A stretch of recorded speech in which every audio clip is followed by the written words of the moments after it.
Good afternoon. I've had the privilege of New York Eastern Region Vice President for 17 years. FFA has been a part of our lives for a long time. I get the blame for getting him started in the FFA. You see, we were at our county fair, and he wanted to borrow $1 for a drink. Well, I knew right then my parents weren't going to be happy, because later that day I seen him carrying around a box, and he had a chicken in it instead of a drink. FFA is more than an organization to my brother. It is literally his life. He is always giving to others and always puts others first. For example, sometimes he pulls up to a toll booth and he'll pay for the car behind him. Or when he walks down the street and sees a homeless person, he'll not only give them some change, but he'll go out and buy them a meal. He takes time out of his busy life just to make someone else's day better. You can say I'm more than proud to call him my brother. With that being said, I am more than pleased to introduce to you your 2013-2014 Eastern Region Vice President, Wes Davis.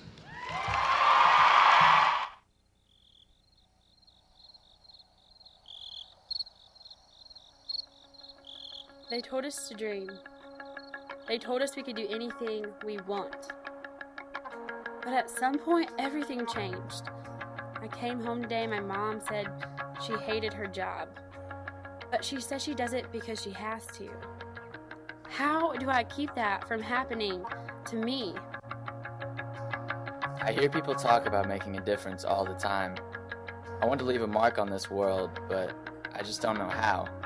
There are so many things I could do, but I don't know what to choose. Sometimes it seems easier to just go through life being normal instead of trying to change the world. I wonder all the time why I was put on this earth. What am I meant to do? It's one of those philosophical questions, but I want to find an answer. I really have no idea where to start. I know everyone is here for a reason, but how do I find mine? Where do I even begin? There has to be something I'm missing.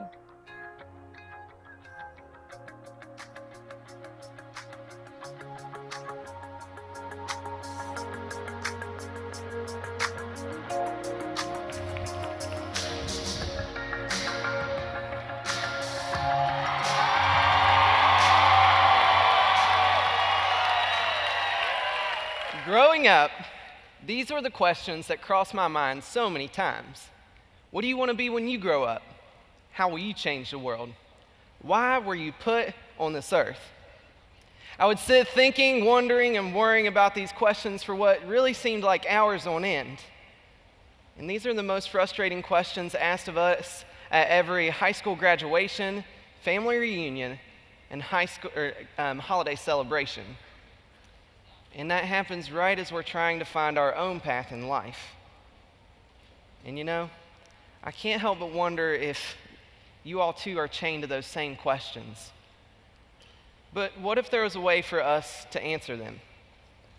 How to find a career we love? How to make a difference in this world?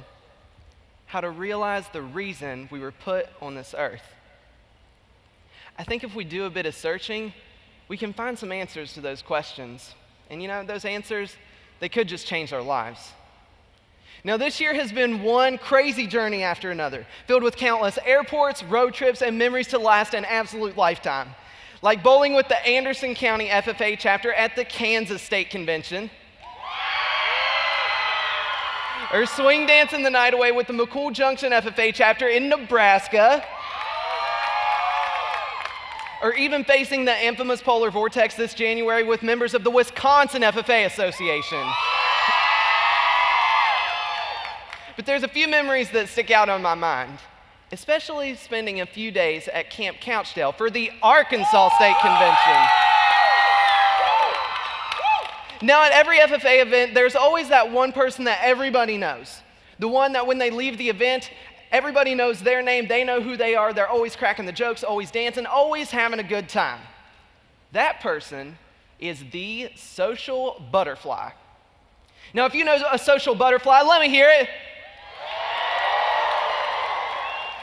Okay, so if you have no idea what I'm talking about, that probably is you. So think about that for a while. Now, at the Arkansas State Convention, there were two social butterflies I met. Twins Mark and James DeMint. And I am telling you, these two guys were an absolute hoot. They were always playing on their guitars, having a good time, cracking jokes, and getting to know as many people as possible. For them, state convention was an awesome time. Now, one day as I was walking back towards my cabin after one of the sessions had ended, I started walking and I looked over and saw Mark, James, and several others strumming away on their guitars and having a pretty good time. Now, as I started walking by, they both started motioning for me to come on over. So I walked over, I sat down, and listened as they played. They played all the good, guitar music. They played Country Roads. They played Wagon Wheel. Best music ever, right? Now, as the evening started to grow longer, people started to make their way back to the cabin, and the music started to die down a bit. It was then that we started talking about all kinds of different things. Life, family, things we enjoy. It was then that our conversations turned to what we wanted to do later in life. I looked at Mark and James and said, "Mark, James, what do you all want to do when you're older?" Now, I was expecting something pretty humorous from these guys. I mean, after all, they're the social butterflies. They've got to have something pretty good to say here. Mark looked at me and said, "Well, I actually want to be an ag teacher. I want to give others that same life-changing experience I've had." James looked at me and said, "Yeah, I want to do the exact same thing. Others deserve the same opportunities that I've had." Now, when they said this, I was really surprised. I was expecting some kind of joke or maybe, a smart aleck remark. I didn't know what they were going to say. But I decided I would ask another question. So I turned to Mark and James again and I said, "Well, guys, why do you want to be ag teachers? Of all things, why that?" Now, what Mark said next, it hit me like a ton of bricks. He looked right at me and said, "Wes, I think everyone has to do what they love.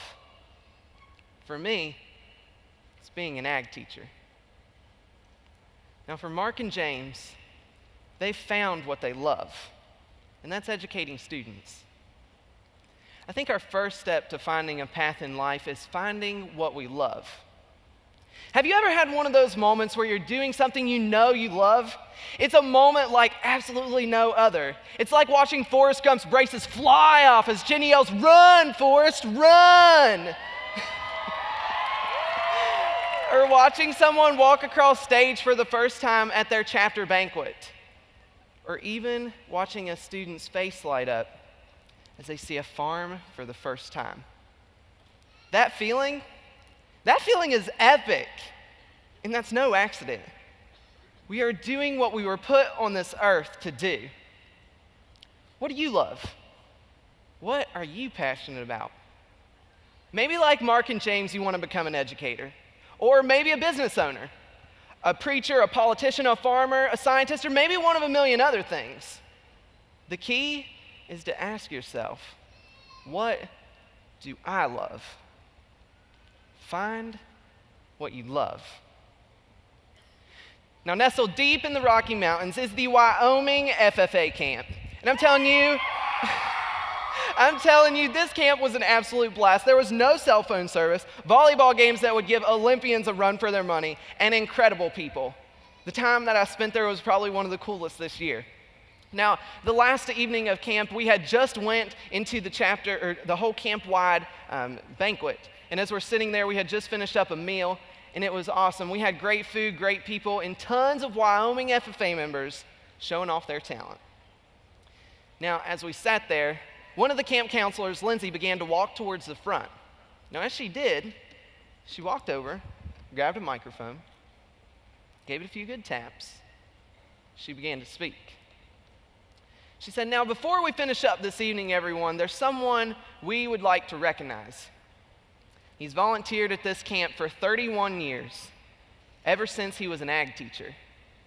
And even though he is no longer an ag teacher, he comes back to this camp every year for one reason: because he cares about each and every one of you." Lindsay pointed towards the back and said, "Cord, would you mind to come forward?" It was then that a man that I had seen several times around camp began to walk forward. And as he did, the entire room stood and erupted into applause. Now see, every time I had seen Cord around camp, he was always talking with a camper one-on-one, mentoring a counselor, or diligently managing the camp-wide sound system. It was evident that everyone at camp had a deep respect for Cord. As he got towards the front, Lindsay looked at him and said, "Cord, would you like to say a few words?" He said, "Well, sure, why not?" Took the microphone and began to speak. Cord started telling us about what camp meant to him. It meant service. It meant tradition. It meant doing something for a purpose bigger than himself. But more importantly, it meant that he was doing what he loves by showing FFA members compassion, grace, and joy at camp. Cord has volunteered at that camp for 31 years because he is doing what he loves. Now, choosing to do what we love, it's not easy. It takes courage and guts to follow that inner voice. But you know what? When we follow that voice, that is when we can make an impact in this world and make a difference. Are you spending time doing things that you love? Are you spending time doing the right things? Everyone in this world has something they love, but not everyone makes the choice to pursue it. And the biggest injustice to ourselves in this world is not choosing to do what we love. Folks, have courage. Choose to do what you love. Now, when we find what we love and we do what we love, it gives us a feeling like no other. There's one person I can think of that shows that feeling better than anyone else. Now, I absolutely love school. Ask anyone that knows me, they will tell you I love to learn. You can go ahead and call me a nerd, but haters are going to hate. Now, there's a couple days in school that really stick out in my mind, though, especially the day that I met Papa Stevens. My first grade classmates and I, we had just walked into our classroom, hung up our backpacks and coats, and sat down in our desks. And as we did, we started scanning the room everywhere for our teacher, Miss Sayre. And we could not find her anywhere. Then, the first bell of the day began to ring and everything changed like that.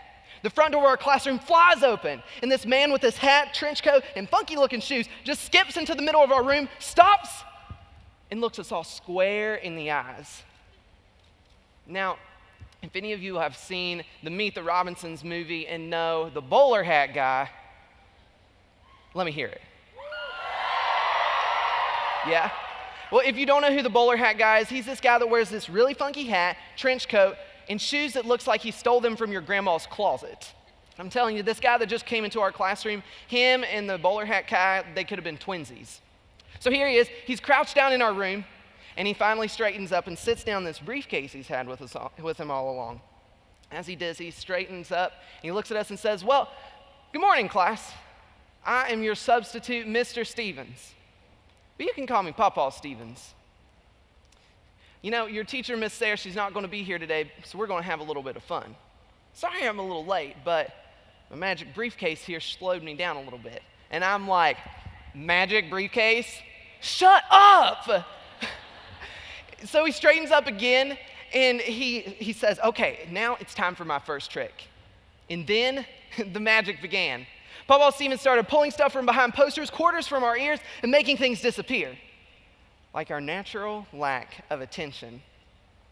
Every time we went to go do something, Papa Stevens was constantly oohing and awing us with his magic and showing us education could be fun.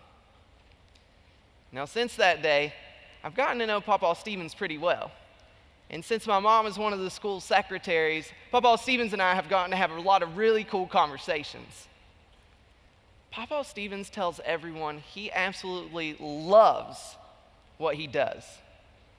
He loves going into a classroom and showing students that education can be fun. And he does that every single day in schools across Mason County, West Virginia.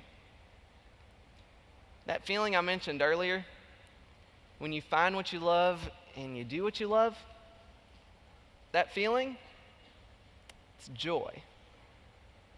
And Papa Stevens shows that joy better than anyone else I know in those classrooms. I don't know about you, but I'd love to live that life. Waking up every day, knowing I was doing what I loved and sharing that joy with others. What a world we could live in if we each chose to have that same kind of joy and shared it with others. So how do we find what we love and do what we love to find that same kind of joy? I think what we want right off the bat is a map of some kind. We want a path to begin walking down. We want to know what classes we should take, what extracurriculars to participate in. We want a path and answers. And trust me, I am right there with you. But without knowing what we love, making that plan, it's just not possible. It would be like trying to use Google Maps to take us to a destination we can't even name. We cannot make a plan if we do not know where we are going. Life will help us determine the path, but it's up to us to determine the direction we want to go. What are you passionate about? What ignites a fire in your soul to do something incredible? Those answers, they are not something fluffy or meaningless. They are how we are each meant to and how we are designed to live. Now, I can't help but wonder what our generation will do when we choose to do what we love. Maybe we'll eradicate hunger in America, feed 9 billion by 2050, return our economy to prosperity, or make fundamental breakthroughs that perpetuate our society forward. Imagine a world we could live in if we each chose to do what we loved, realizing we are each here for a reason. At the end of the day, we must choose to find what we love by asking what ignites a fire in our soul. Pursue what we love with courage and passion, and in doing so, find the joy in doing what we were put on this earth to do. Friends, our lives are far too short and our time too valuable on this earth for us to do anything less than what we were put here to do. Choose to find what you love. Choose to do what you love. Choose to have joy, because then you will find that you are here for a reason.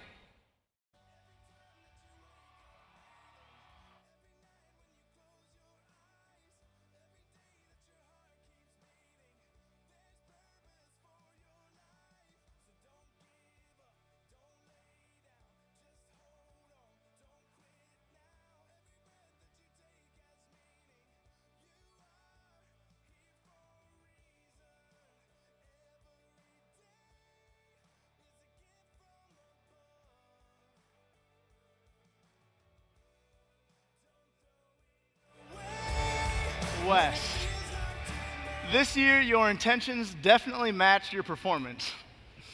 Through your inspiring little notes, big stack of books, and extensive knowledge of, well, basically everything, you've challenged us to always learn, care deeply, and grow always. We love your deep life chats, long random hugs, and genuine love for people. Ladies and gentlemen, love all out. Mitch, Jason, Brian, Jackson, and Stephen. Your Eastern Region Vice President, Mr. Wes Davis.